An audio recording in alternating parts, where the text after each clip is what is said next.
पुणे की वैष्णवी की आत्महत्या की गूंज अभी थमी नहीं थी कि सोलापुर से एक और दिल दहला देने वाला मामला सामने आया है। 22 वर्षीय आशारानी भोसले ने 4 पहिया गाड़ी और पैसों की मांग से तंग आकर आत्महत्या कर ली। उनके मायके वालों ने साफ तौर पर पति और ससुराल वालों पर प्रताड़ना के गंभीर आरोप लगाए हैं। सोलापुर के मोहोल तालुका के चिंचोली काटी गाँव में रहने वाली आशारानी भोसले ने गले में फांसी लगाकर आत्महत्या कर ली। आशारानी महज 22 साल की थी, एक 3 साल की बेटी की मां थी और दोबारा गर्भवती थी। उनका विवाह 2019 में पवन भोसले से हुआ था। मृतका के पिता नागराज डोने के अनुसार बीते 3 वर्षों से आशारानी को ससुराल में पैसे और 4 चाकी वाहन की मांग को लेकर प्रताड़ित किया जा रहा था।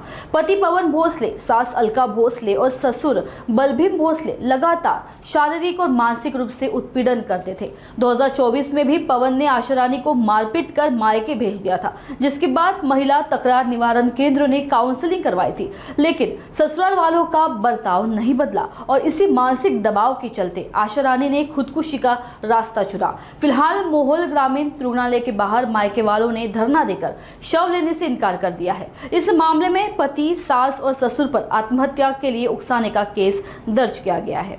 खूप सर त्यांना संशय तिच्यावर खूप घ्यायचा, प्रत्येक वेळेस मारहाण करायची, प्रत्येक वेळेस धमकी द्यायचं, मी तुला मारूनच जेलमध्ये जाणार आहे, मी तुला मारूनच टाकणार आहे, प्रत्येक वेळेस असं धमकी देत होता त्यानं तिला। सारखं म्हणजे पैसे विचारायचं, जा माहेरी पैसे आण, मला गाडी घ्यायची आहे, मला घर घ्यायचंय, मला रूम काढायची आहे, सारखं पैशासाठी त्यांनी मागणी करायची।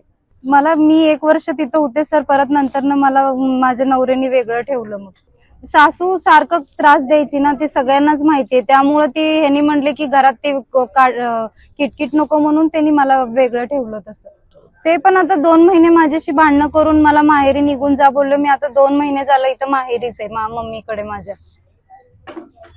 सारखं वारंवार भाऊ लोक काय पण भांडणं केली की सारखं निघून जा, मला तुझी गरजच नाही, निघून जा निघून जा, प्रत्येक वेळेस हेच बोलतेत सर त्यांनी। ते पण तसेच आहेत सर। सासू तर आतीच म्हणजे छळ करते प्रत्येक गोष्टीचं। बोलली सर, ती मला व्हिडिओ कॉल पर बोलली, चांगलं बोलली सर। तिनं आत्महत्या करून घेतलीच नाहीये, तिला फाशी दिलेली आहे। काय नाही, आपलं साधच बोलली, काय चाललंय काय नाही, बरी आहे का असंच बोलली।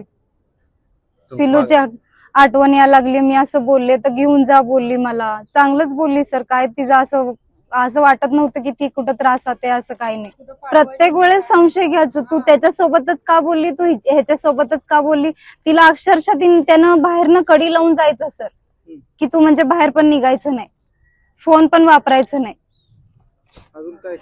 ही मुलगी झाल्यावर पण किती वेळा तर म्हणला ही मुलगी माझी नाहीच, असं घाणेरडे आरोप करत होता तिच्यावर।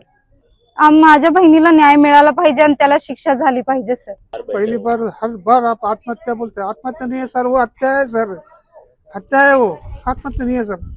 सुबह तर मेरी बेटी से इतना अच्छा बात किया, मैं हंसते खेलते वीडियो कॉल करे मेरे को, 7:30 पौने 8 बजे किए, 11 बजे फांसी डाल लेती क्या, वो भी इतना ऊंचाई पे।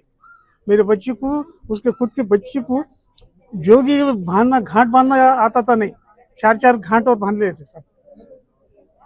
हमें सब सारखा पैसे का त्रास था। क्या मांग होती थी? हाँ, मांग होती थी। माझे नातू आहे, एवढी सुन्ना भी घातले नाही, जो भी सुन्ना आहे मी घातलेला आहे। घाला घाला घाला, चेन घाला, ते घाला, हे घाला, आम्हाला कार घ्यायचे पैसे पाठवा, आम्हाला पैशाचा त्रास आहे पैसे पाठवा, भांडे बर्तन देऊ घातले, आम्हा राहू, आम्हा छान राहू, आम्हा छान राहू, तुम्ही छान लेतात। तिने नाही पाठवले तर बघा इकडे येऊन तुमच्या पोरीला मर्डर करतो मी, माझे 1 कोटीचं आस्ती आहे, 50 लाख रुपये जेव दे, मी बाहेर येतो, तुमची मुलगीला सोडणार नाही मी, एवढं धमकी दिलं सर। अभी क्या मांग रहेगी? मांगने नहीं साहब, उसको मेरे बच्चे को कैसा फांसी दिया ना, उसको ऐसी तड़पो के मारा उसको। आपसे विनती है साहब, क्या करिए बोलो, मैं आप मर जा बोल तो मर जा, 2 साल को मार दो, पहले मार दो साहब। ऐसे लोग जिंदा नहीं रहना हमारे हिंदुस्तान में, इंसानियत चीज ही नहीं है साले के पास। कितना लिए कितना करे, मेरे बच्चे को एक फोन में दिला तो बोले तो मेरे जोर काटने, पप्पा सारखा तुमचे नातू ताता ताता म्हणते, फोन घेतो पप्पा म्हणतात 8,000 रुपये देऊन पाठवले एवढ्याकडे पैसे माझ्याकडे सेकंड हँड फोन घे पैसे आल्यावर तुला ए फोन घ्यायचे नहीं तुला तुम घर जाओ सर घर दिखा तो आपको बाहर से कुंडी डाल के जाता है उन्हें आए परंतु बच्चे अंदर ही उसको कुछ भी हो तो आना नहीं